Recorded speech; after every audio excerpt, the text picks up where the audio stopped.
Bwana, hii picha inaitwa Kosa Langu Nini au Kosa Langu Ni Lipi. Imechezwa na karakta kama watatu hivi. Sasa moja kwa moja tusipoteze muda. Huyu hapa jamaa anaitwa Akris ambaye ni mokota makopo ya kila siku hapa. Lakini huyu hapa jidada anayempiga huyu hapa anaitwa Miriam. Sasa Miriam mara isi sijajua asili zake kazitoa wapi. Nitakuelekeza kwa nini sasa nafanya vyote haya. Jamaa anaenda anamwagia maji ise. Acha tu. Na sasa hata kama mna roho mbaya ise, wanaume tutafuta hela. Sasa kama unavyoona hapa anapigwa.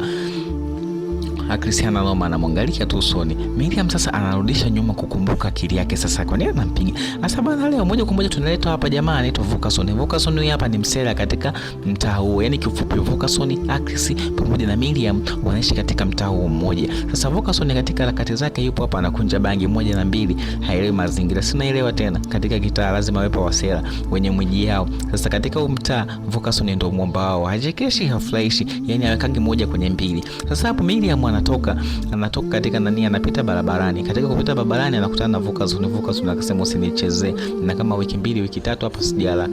Akawekwa chini, kaa begani hapo. Hamna kuchekesha, hamna kufurahisha, lazima uende kitali. Haiwezekani mimi nyani wanakaa miaka 2 afu mimi hata na siku kama 3 hivi bado sijapita kwenye anga zangu. I say kifupi, yani ndio hivyo. Vocason anataka malize kazi.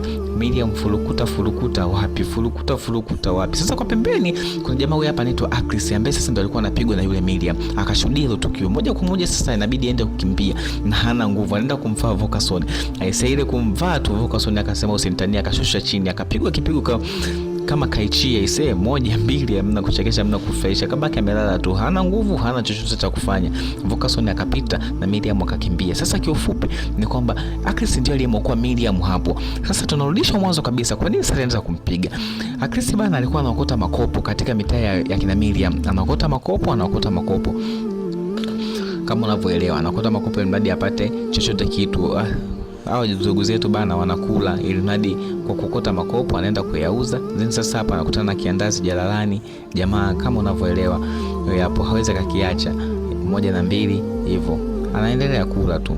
Aisee, hasa ukimwangalia kachakaa kweli, yani kachakaa ni ile kweli, shati lenyewe limechanika. Aisee, ni ile mbaya.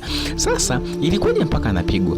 Sasa huyu hapa Akris bana akashika ile ndoo ni kama vile iliwekwa pale na ni ndoo ya kutumika, inaweza kutumika. Sasa Miriam alivyoona kitu kama hicho akaona kama vile Akris anataka achukue hiyo ndoo kajili akaenda kuuza kama makopo yake. Sasa hapo ndipo akakumbuka, akarudisha nyuma. Sasa hapo ndo anakumbuka kwa nini alikuwa anampiga. Sababu yote nzima ilikuwa ni mkasa ni wao. Naamini mpaka hapo ushaelewa.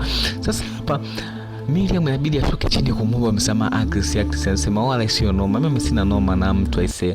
Akris anasema niache, acha mimi nisepe. Miriam anabaki kujilaumu tu aisee, aliyemuokoa kubakwa leo aisee anamwagia maji vile, akampiga vile, afu aisee kosa lenyewe hata sio ndo zenyewe ndo zile za kupasuka bana. Kifupi hapo movie inaitwa Kosa Langu Nini.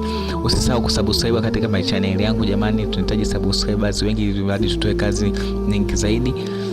Usisahau kulike, kufollow, lakini pia nenda kashare katika watu mbalimbali ili mradi kazi ziwafikie watu wengi bana. Miriam hana lingine la kufanya, na bila aseme hivi fanyaje sasa, no way.